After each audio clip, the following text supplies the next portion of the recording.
नचे ओडिशार समस्त ट्रेड यूनियन करुवा मो भाई मान को अनुरोध करी ए मुद्दा हूँ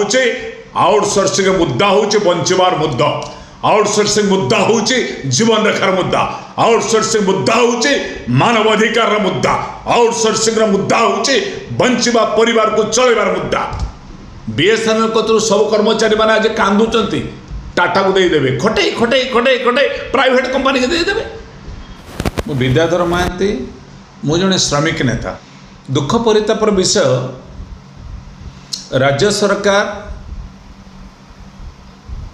निश्चित भाव एक परिवर्तन सरकार ये सरकार आसला पर निर्वाचन बेले जे भली संकल्प पत्र जहाँ जहाँ लिखी से कथा लोक एवं अनुभव करुँच किंतु विशेषकर मुझे कहीपे ओडिशा रे 1,60,00,000 ऊर्ध्व लोक अणसंगठित श्रमिक भाव में विभिन्न क्षेत्र में काम करुँच सी फॉरेस्ट हो पारे सी आपणकर रेवेन्यू हो पारे सी बीएसएनएल कर्मचारी हो पारे फॉरेस्ट कर्मचारी हो पारे विभिन्न क्षेत्र में काम करुँच सरकारी भाव में जो माने आउटसोर्सिंग रे काम करुँच दीर्घ दिन धरी सरकार तांको पई गोटे नियम करथिले 3 वर्ष रो 5 वर्ष जे काम करिवो आमे पोस्ट एग्नेस्ट तांको नियुक्ति दबो आपण चुक्तिभित्तिक नियुक्ति दउचंती से रेवेन्यू होई पारे शिक्षा होई पारे स्वास्थ्य होई पारे जंगल होई पारे बीएसएनएल होई पारे आपणकर विभिन्न विभाग रे कहिले समय नाही तो वर्तमान आ पई राज्य सरकार अनेक समय आउटसोर्सिंग कर्मचारी मान कौन मुद्दा देइछन्ति ओडिशा सरकारी आउटसोर्सिंग कर्मचारी फेडरेशन बा ओजीएफ मो मन अच्छी मार्च मासरे जो बड़ समावेश होता ओडिशा राजधानी लोअर पीएमजी रे के राज्य सरकार आलोचना कले तापर मुख्य शासन सचिव मनोज कुमार आहूजा जी घोषणा कले अगस्ट 31 तारीख सुधा आउटसोर्सिंग विभिन्न विभाग रे जे काम करुचंती आंकर डाटा संग्रह करा जिवो आमे नियुक्ति प्रक्रिया शेष करी अगस्ट 31 हैनी ना शिखुना किछि ये सरकार केवल डबल इंजन सरकार क्षमता रही ओडियार असुविधा ना ओडिया असुविधा ना सब नण ओडिया अफसर माने गादी करी रखुचंती चीफ सेक्रेटरी जानतु डीजीपी जानतु जुआडे जीव almost all the secretaries belongs to the non Odia जे ओडिया अधिकारी अच्छंती से एडिशनल सेक्रेटरी हिसाब से काम कर सब क्या कहे आज कर्मचारी बहुत लोग कहते पैसा गोटे पड़ी देते माने किए कही आपण को 12 घंटा काम नरेंद्र मोदी आलोचना कले कोरोना बेले पार्लियामेंट रे तत्कालीन सरकार नवीन पट्टनायक निर्देश दिया कार्य कर नवीन पट्टनायक ताको ग्रहण कर देइतिले 12 घंटा काम करने जो साहस कर नथिले ताकत रथिला कर्मचारी मान को दबा 12 घंटा काम मानव अधिकार उल्लंघन करुच्ची जड़े कर्मचारी 6 घंटा काम कला परे ताको विश्राम 1 घंटा दरकार 8 घंटा काम करथले 8 घंटा काम भीतर 1 घंटा विश्राम ये सरकार आसिला परे चापिकी रखिथिले बर्तमान 10 घंटा काम एक अध्यादेश ना घोषणा करदेलेनी मोहन चरण माझी महोदय कौन 10 घंटा कर अध घंटे विश्राम ने 8 घंटा कर 1 घंटा विश्राम करुले 10 घंटे गोटे ये श्रम आईन ना कहला बेलू बाधि जाऊँ कहीं अंधभक्त मान ओहो आपण मैंने क्षमता परिवर्तन कर जहाँ करेंगे सब बेदरकार पंडित मो माकड़ मारे जो दोष ना भारतीय जनता पार्टी क्षमता को आई मारे किसी दोष रही कहीं कहे नहीं लेबर लॉ लेबर मिनिस्टर अच्छा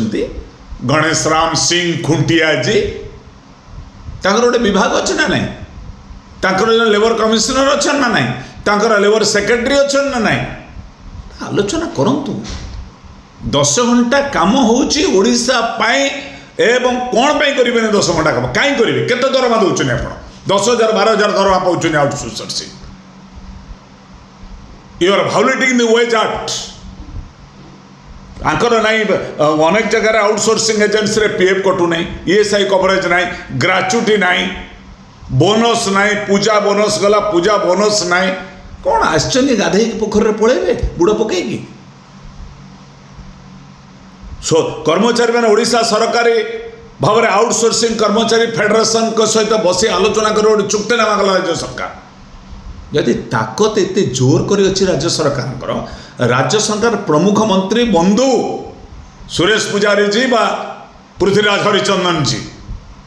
advocate seven they are also the advocate I know him आपण मैंने तर्जमा करूना लेबर लटा कौन कौची आमे जो लोकटी काम करूला 8 घंटा आउ 2 घंटा ओवर टाइम कलापर आउरी ता वेस्टा बढ़ी जाऊला 2 घंटा काम कले 4 घंटार वेज एक्सट्रा पाऊला ता दरमाटा नॉर्मली 25-30 हजार हो पार्ला ओवर टाइम गला 10 घंटा कम हो गला पूरा देदेले गोटे माने चुतिया बने कहीदेले आम 10 घंटा कम अध घंटे देदेव गैप एम दरमा बढ़ कौदिन बढ़ आउटसोर्सिंग आपण मैंने शिक्षा पातु डबल इंजिन सरकार भी उत्तर प्रदेश रे नवेम्बर मास पर से कले बोर्ड करेंगे आउटसोर्सिंग बोर्ड हिमाचल प्रदेश रे यही आउटसोर्सिंग बंधु मैंने हाईकोर्ट रे आश्रय ना ओनली हॉर्टिकल्चर डिपार्टमेंट गोटे डिपार्टमेंट रे 900 कर्मचारी काम करते हाईकोर्ट द्वारस्थ हेले हाईकोर्ट मानवर कोर्ट ग्रहण कला कायलेंज मारी गवर्नमेंट जाइए सुप्रीमकोर्ट रिजेक्ट कला कायम रहा हाईकोर्ट निर्देश जो माने 3 वर्ष 5 वर्ष काम करचंती चुक्ति भित्तिक आलोचना करचंती जो मान कला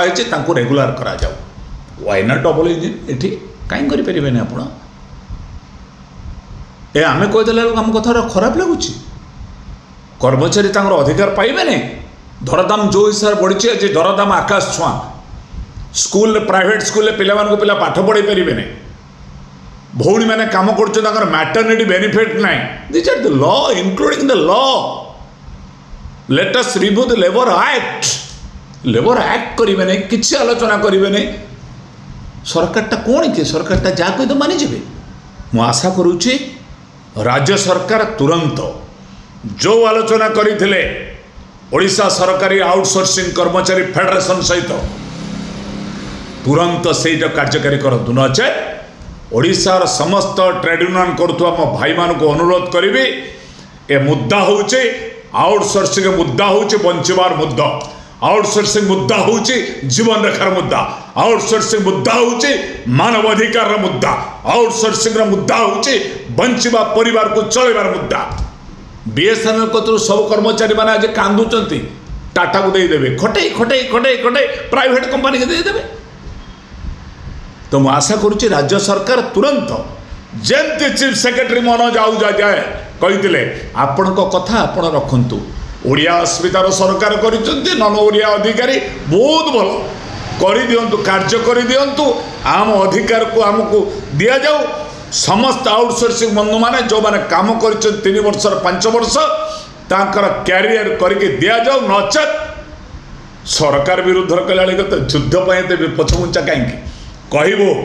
प्रत्येक जिनस आईन सम्मत कहबू तेणु से आम अधिकार को सब्यस्त करने राज्य सरकार माननीय मुख्यमंत्री माननीय श्रम और नियोजन मंत्री गणेश राम सिंह खुंटिया जी ए कथा पर गुरुत्व नेबे जदि फेलुअर हम विधानसभा डाकतु विधानसभा रे सब एमएलए विधायक माने विधायिका भौणी माने बसंतु वितर्क हो आम जानू तांकर भी ताकत केते को विधायक श्रमिक कर्मचारी मान कहूँ लेटस